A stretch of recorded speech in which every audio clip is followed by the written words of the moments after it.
Hi guys, welcome back to my YouTube channel. So, time check is 5 AM in the morning. So, nagising ako ng 4:30 kasi nag-prepare ako ng pagkain sa asawa ko kasi 5 o'clock mag-start na siya ng drive papuntang work niya. So, ngayon is 5 o'clock. So, agahan natin kasi may work pa ako at 9 o'clock sa first work ko. So, this balikbayan box is bound to Philippines, Cebu. So, para to sa pamangkin ko doon sa Cebu. So, ito yung mga chocolate na ni-request nila. Kasi favorite nila itong Alpine. So, pure lang ito na mga chocolates. So, hindi sila gusto yung mga nuts. So, ito yun guys. So, may iba pa, hindi ko na video kasi sobra-sobra na talaga. So, tatlong yung may ano pa sila yung Christmas chocolates. So, may naiwan kasi ano pa yan, April pa yan mag-expired at the end of April. So, kaya sinali ko na yan kasi regalo din yan last December. So, sana hindi ito ma-crumple. So, yan yung mga balikbayan box, yung mga sakin, yung mga things na ipadala natin sa Pilipinas. Mga more important is vitamins nila. Kasi yan yung isa sa mga request nila. So, yan, may mga Nutella din tayo, yung mga marmelade, yung mga para i-ano sa mga jam. So may ano din ako, may mga lotion, mga shampoo, kahit ano-ano lang guys na makita natin na ipadala doon. At least masaya na sila. At saka yung mga old na mga things natin na hindi naman gaano ka old, yung mga iba natin mga gamit na hindi na natin magamit. So ilagay na natin dito. May mga blanket din ako, mga towel na inilagay dyan, mga new yan. So, yan. So, enjoy watching guys. And please don't forget to like, subscribe, and share. So, itong balikbayan box na to is first balikbayan box to na isend ko this year. So, yan. So, the next balikbayan box natin guys is papunta naman ng Leyte. Kasi may isa akong kapatid na nagstay yung family niya doon sa Cebu. At isa naman yun doon sa nagstay sa Leyte, sa Ormoc. So, the next wrap natin, the next box is bound to Leyte, Ormoc City, Leyte. So, yan. I-share ko lang sa inyo guys, last week, nag-call ako sa balikbayan box, sa Ben's balikbayan box. I was asking them, kailan sila darating dito? Sabi nila, pupunta daw sila ng Ostfriesland. So, hindi ko na-imagine na Ostfriesland, dito man ako nakatira. Kasi hindi nila sinabi kung anong lugar.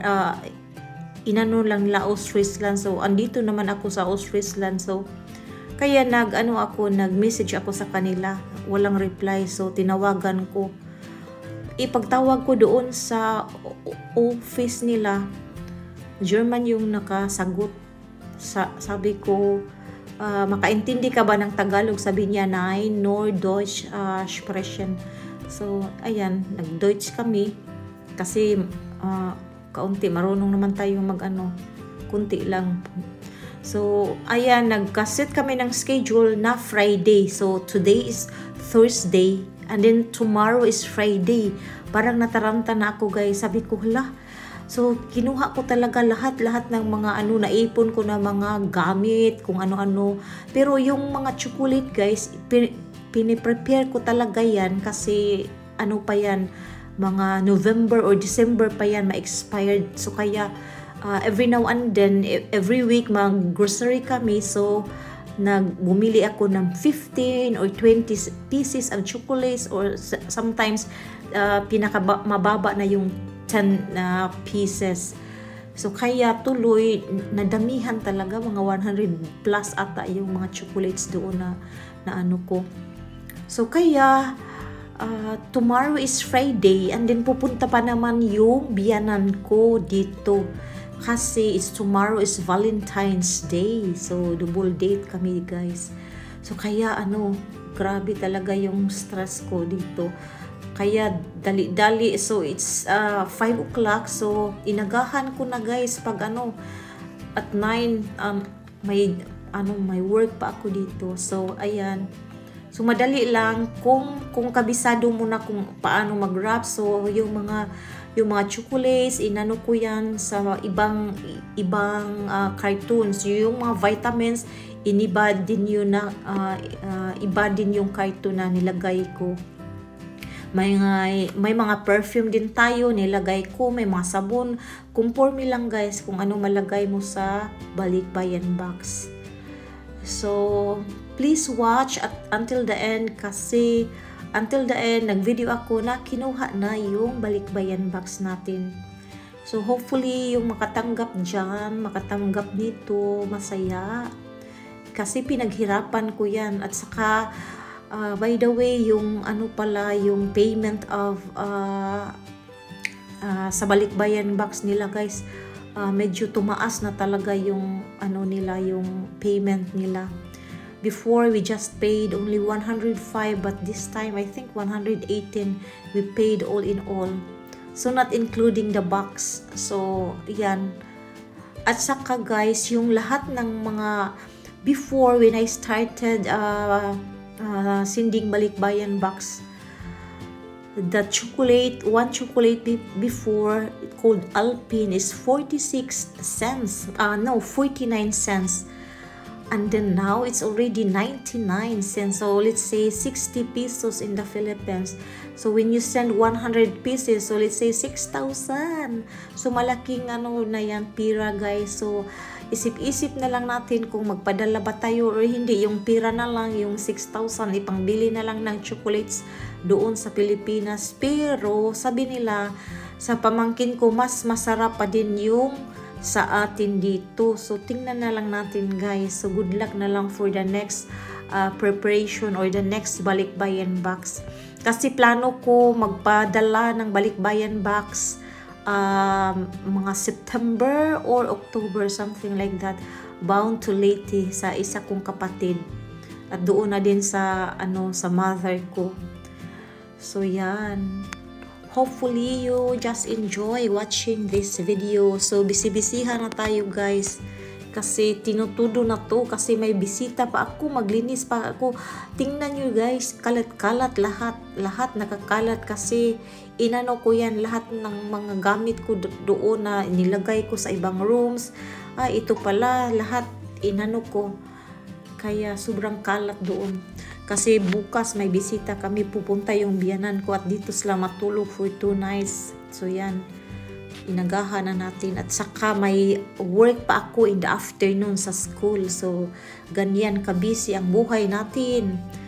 Yan, para lang makabili tayo kahit ano-ano padala sa Pilipinas. Yan, laban lang tayo mga sisi. Yan.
siya na mga 800.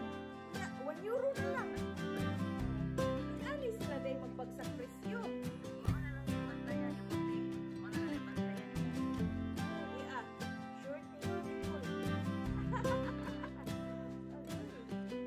Kadaghan na excited mapuntaan ni Oy. Dili siya magamit din yung dalahan nag-short na o dili. Okay na siya, hindi pag-summer ba?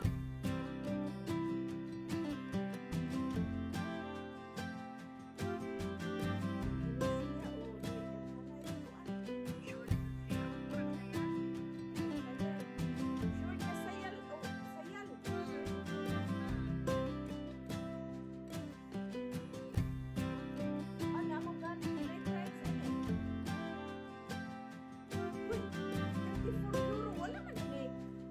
Tao ano nagpalit tayo?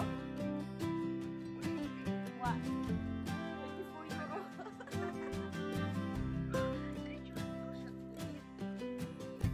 Nay anak man daghan na tayo. Hindi mo na siya sa mo. So na lang kanina ko ang baga day. Oo, isun ko din na ganing baga. Ko ano lang.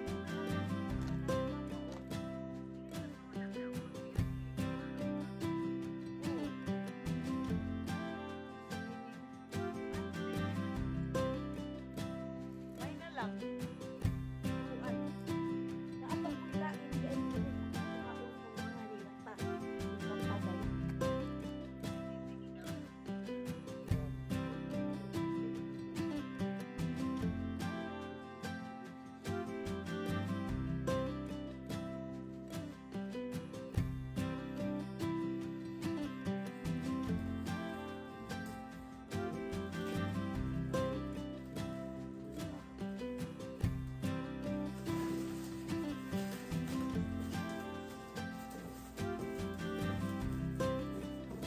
So that's it.